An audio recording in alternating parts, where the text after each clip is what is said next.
Um dia, Niccolo Masetti estava deitado de bruços sobre o tapete, o queixo enterrado na palma da mão pequena, e ouvia o bardo, desconsolado.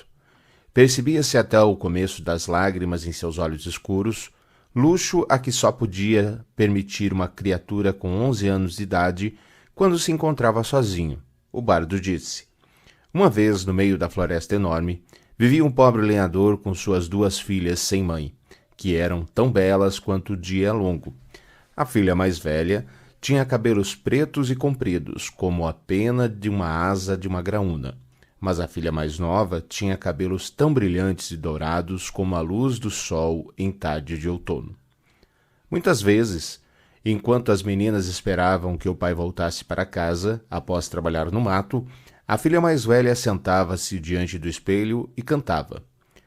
O que ela cantava, Niccolo não ouvia, porque alguém o chamou de fora do quarto. «Ei, Nick!» E Niccolo, o rosto desanuviando-se no mesmo instante, correu até a janela e gritou: «Ei, Paul!»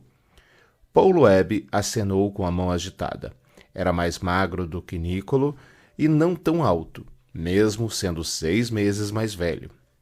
Tinha o rosto cheio de tensão reprimida que se mostrava com mais clareza no rápido piscar das pálpebras.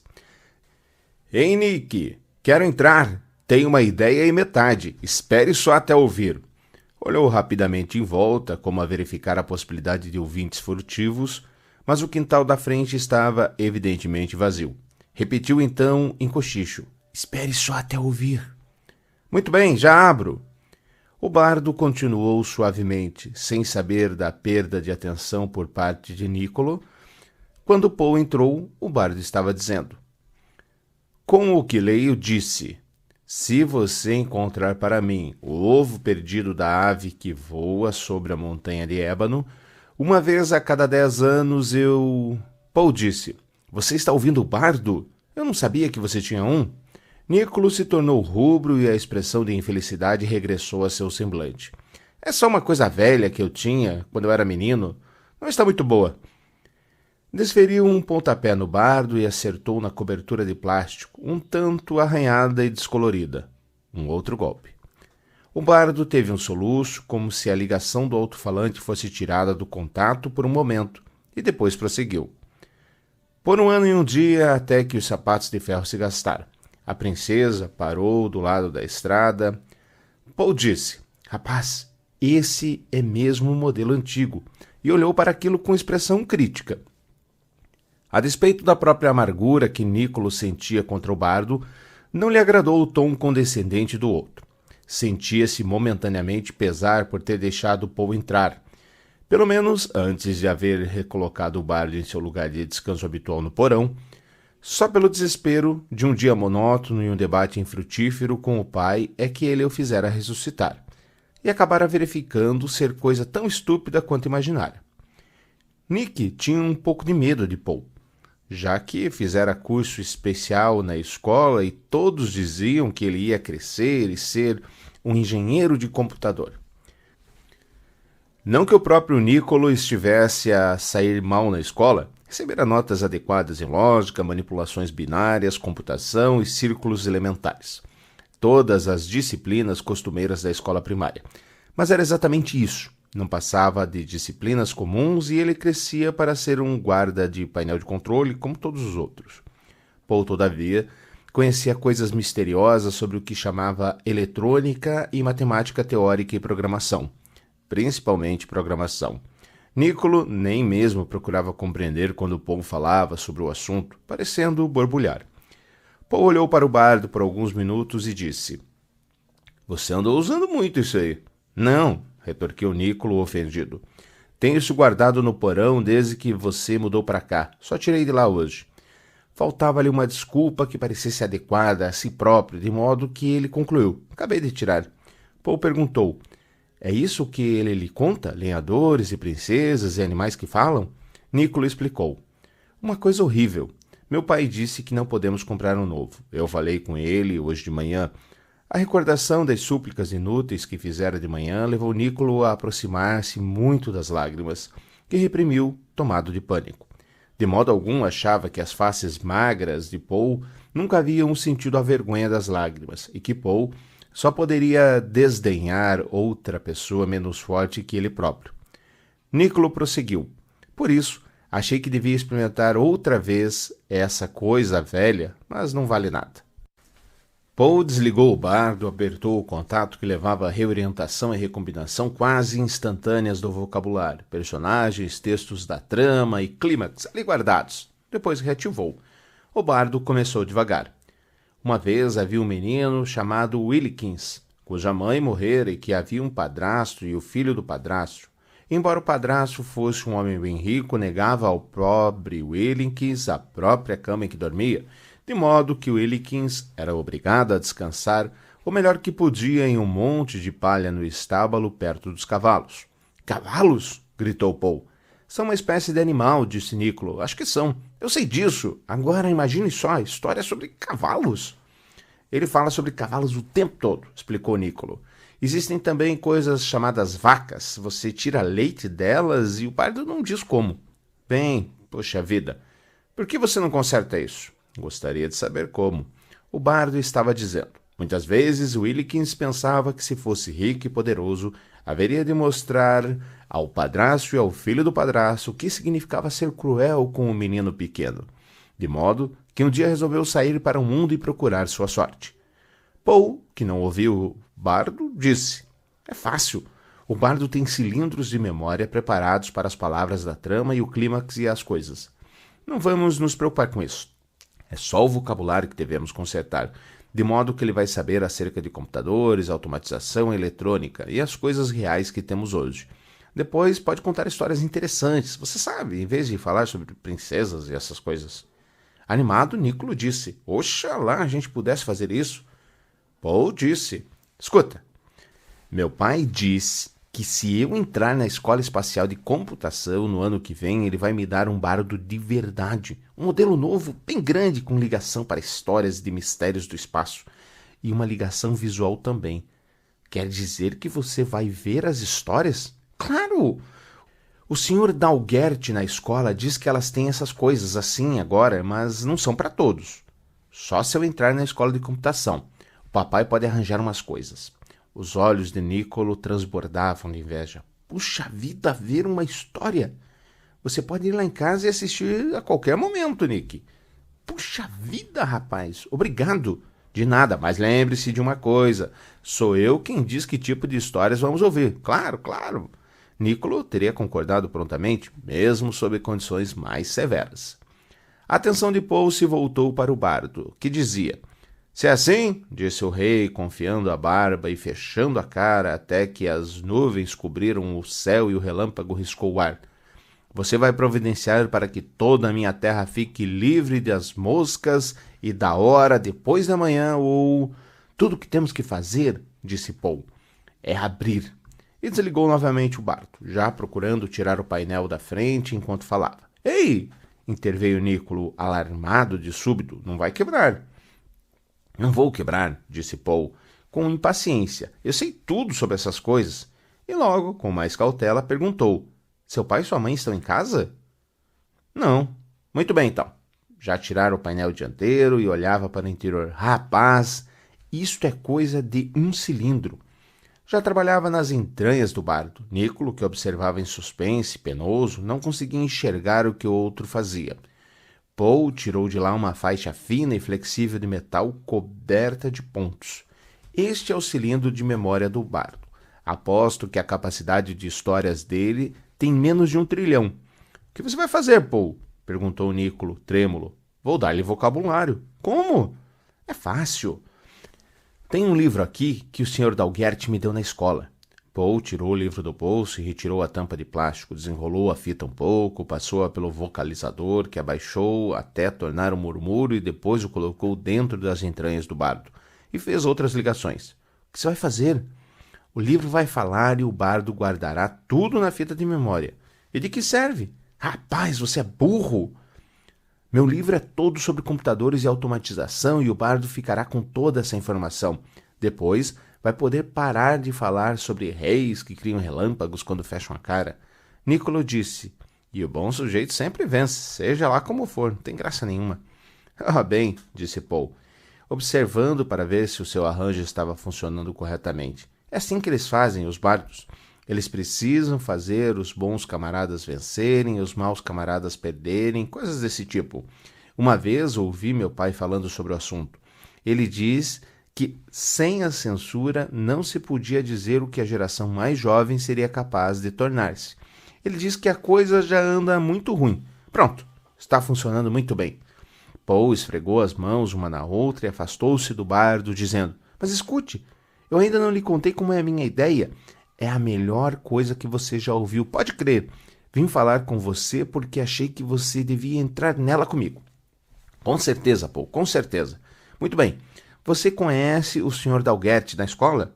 Você sabe que ele é um sujeito gozado. Pois bem, ele gosta de mim um pouco. Eu sei. Estive na casa dele depois da escola hoje. Você esteve? Claro. Ele diz que eu vou entrar na escola de computadores e quer me animar, coisas assim. Ele diz que o mundo precisa de mais gente que saiba projetar circuitos de computadores avançados e fazer uma programação correta. É? Paul podia perceber parte da vacuidade daquele monossílabo. Disse com impaciência: Programação! Eu já lhe contei mais de 100 vezes. É quando você cria problemas para os computadores gigantescos como o Multivac resolverem. O Sr. Dalguert diz que está ficando cada vez mais difícil encontrar pessoas que saibam dirigir bem os computadores.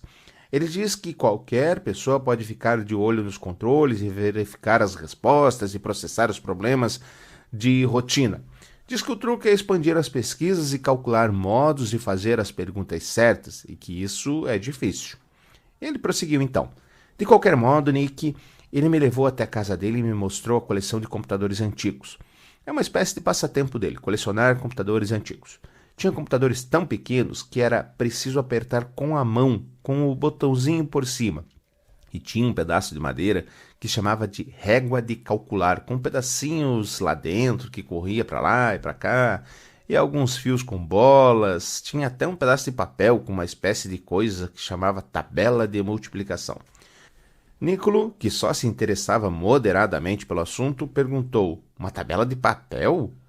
Não era de verdade, coisa diferente. Era para ajudar as pessoas a computar. O Sr. Dalguert quis explicar, mas não estava com muito tempo e era um pouco complicado. Por que as pessoas não usavam um computador? Isso foi antes de terem computadores, bradou Paul. Antes? Claro! Você acha que as pessoas sempre tiveram computadores? Você nunca ouviu falar dos homens das cavernas? Nicolo disse. E como é que eles se arranjavam sem computadores? Não sei. O Sr. Dalguert diz que eles tinham filhos em qualquer hora e faziam tudo o que lhes dava na cabeça, fosse ou não fosse bom para todos. Nem sabia se era bom ou não. E os lavradores plantavam coisas com as mãos e as pessoas tinham de executar o trabalho nas fábricas e dirigir todas as máquinas. Não acredito. Foi o que o Sr. Dalguert disse. Ele disse que aquilo era uma bagunça desgraçada e que todos sofriam. Seja lá como for, quero mudar e falar da minha ideia. Você deixa? Muito bem, pode falar. Quem está te impedindo? Contrapôs Nicolo ofendido. Pois é. Muito bem. Os computadores manuais têm aqueles botões. Tinham também uns rabiscos em cada botão. E a régua de calcular tinha rabiscos também. E a tabela de multiplicação era cheia de rabiscos. Eu perguntei o que era aquilo. O Sr. Dalguert disse que eram números. O quê? Cada rabisco diferente representava um número diferente. Para um, você fazia uma espécie de marca. Para dois, você fazia uma espécie de outra marca. Para três, outra, e assim por diante. E para quê? Para poder computar. Mas para quê? É só dizer ao computador: Puxa vida! Gritou Paul, rosto contorcido de raiva. Você não entende as coisas? Aquela regra de calcular e os outros negócios não falavam. Nesse caso, como... As respostas apareciam em rabiscos e você tinha que saber o que os rabiscos significavam. O Sr. Dalguert diz que naqueles dias todos aprendiam a fazer os rabiscos quando eram crianças e como decifrar aquilo também. Fazer rabiscos era chamado escrever e decodificar os rabiscos, ler. Ele diz que havia uma espécie diferente de rabisco para cada palavra e eles costumavam escrever livros inteiros em rabiscos. Disse que tinha alguns no museu e que eu podia dar uma espiada se quisesse.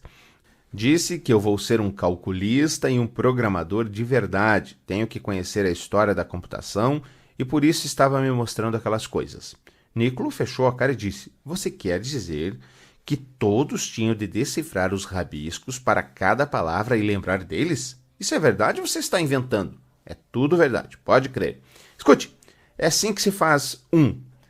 Ele levou o dedo a atravessar o ar, um talho vertical rápido, e assim se faz 2.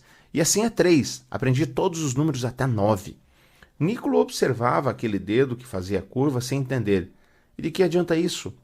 Você pode aprender como fazer palavras. Perguntei ao Sr. Dalguete como se fazia o rabisco para pull up, mas ele não sabia. Contou que existem pessoas no museu que sabem. Disse que havia pessoas que tinham aprendido a decodificar livros inteiros. Contou também que os computadores podem ser projetados para decodificar livros e costumavam ser usados assim, mas agora não são mais, porque hoje temos livros de verdade, com fitas magnéticas que entram pelo vocalizador e saem falando. Você sabe. Claro.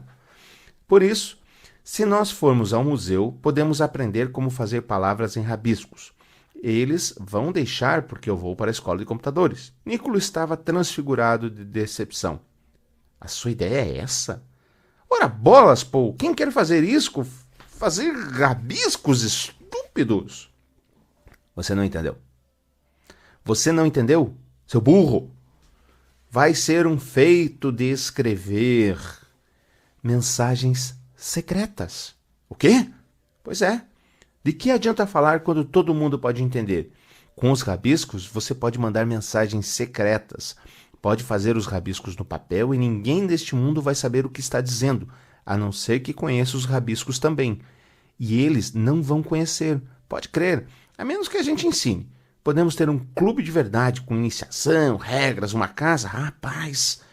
Uma certa animação começou a se fazer sentir no peito de Nicolo. Que tipo de mensagens secretas? Qualquer tipo. Vamos dizer que eu queira convidar você para ir na minha casa assistir ao meu novo bardo visual. E não quero que nenhum dos outros camaradas apareça. Eu faço os rabiscos certos no papel e lhe dou. E você olha e você sabe o que deve fazer. Ninguém mais fica sabendo. Você pode até mostrar a eles e eles não entendem nada. Ei, isso é bom! Berrou Nicolo, completamente seduzido pela ideia. Quando vamos aprender isso? Amanhã, disse Paul. Eu vou pedir ao Sr. Dalguete para explicar no museu que está tudo certo e você arranja licença com seu pai e com a sua mãe. Podemos ir logo depois da escola e começar a aprender. Claro! Gritou Nicolo. Podemos ser os chefes do clube. Eu vou ser o presidente do clube, disse Paul taxativo. Você pode ser o vice-presidente. Está certo. Ei, isso vai ser muito mais divertido do que o bardo. De repente, lembrou-se do bardo e disse, tomado de apreensão repentina. Ei, e que tal meu velho bardo? Paul voltou-se para olhar. Estava aceitando silenciosamente o livro que se desenrolava devagar, e o som das vocalizações do livro era um murmúrio que mal se ouvia. Ele disse, vou desligar. Trabalhou naquilo enquanto Nicolo observava aflito. Depois de alguns instantes, Paul recolocou o seu livro rebobinado no bolso, recolocou o painel e o ativou. O bardo disse, uma vez em uma cidade grande havia um pobre menino chamado Fair Johnny, cujo único amigo no mundo era um pequeno, grande computador. O computador, todas as manhãs, dizia ao menino que se ia chover naquele dia e resolvia qualquer problema que ele tivesse. Nunca errava. Mas aconteceu um dia, o rei desta terra, tendo ouvido falar do pequeno computador, resolveu que devia ficar com ele. Com esse objetivo, chamou seu grande vizir e disse, Nicolo, desligou o bardo com um movimento rápido na mão. A mesma bobagem de sempre, disse cheio de emoção, mesmo com o computador enfiado aí. Bem, disse Paul, eles têm tanta coisa na fita que o negócio do computador não aparece muito quando se fazem umas combinações aleatórias. Seja lá como for, qual é a diferença? Você precisa de um modelo novo. Nós nunca poderemos comprar um. Só esta coisa velha e chata. Voltou a dar-lhe um pontapé, acertando-o com mais força desta feita. O bardo move-se para trás, o gemido de rodas dentadas. Você vai sempre poder ver o meu quando eu ganhar, prometeu Paul. Além disso, não se esqueça do nosso clube de rabiscos. Nicolo assentiu. Vou lhe dizer uma coisa, prosseguiu Paul. Vamos até lá em casa. Meu pai tem alguns livros sobre os tempos antigos. Podemos escutar e talvez arranjar algumas ideias. Você deixa um recado para seus pais e talvez possa ficar lá em casa para a ceia. Vamos embora. Está certo, disse Nicolo. E os dois meninos saíram correndo juntos. Nicolo, em seu entusiasmo, correu quase diretamente para o bardo, mas apenas encostou no ponto de sua coxa onde havia feito contato e continuou correndo. O sinal de ativação do bardo brilhou. A colisão de Nicolo fechou um circuito, embora estivesse sozinho no aposento e não houvesse ninguém para ouvir, começou ainda assim a contar uma história. Não era mais uma em sua voz costumeira, em um tom mais baixo, que tinha uma dose de rouquidão. Um adulto que ouvisse poderia ter julgado que a voz traduzida alguma paixão, um vestígio bem próximo a sentimento. O bardo dizia: uma vez havia um pequeno computador chamado Bardo, que vivia sozinho com pessoas cruéis. As pessoas cruéis não paravam de zombar do pequeno computador, dizendo-lhe que não valia nada e que era um objeto inútil. Batiam nele e o mantinham sozinho no quarto por meses seguidos. No entanto, o pequeno computador continuou a ter coragem. Sempre fazia o melhor que podia, obedecendo alegremente a todas as ordens.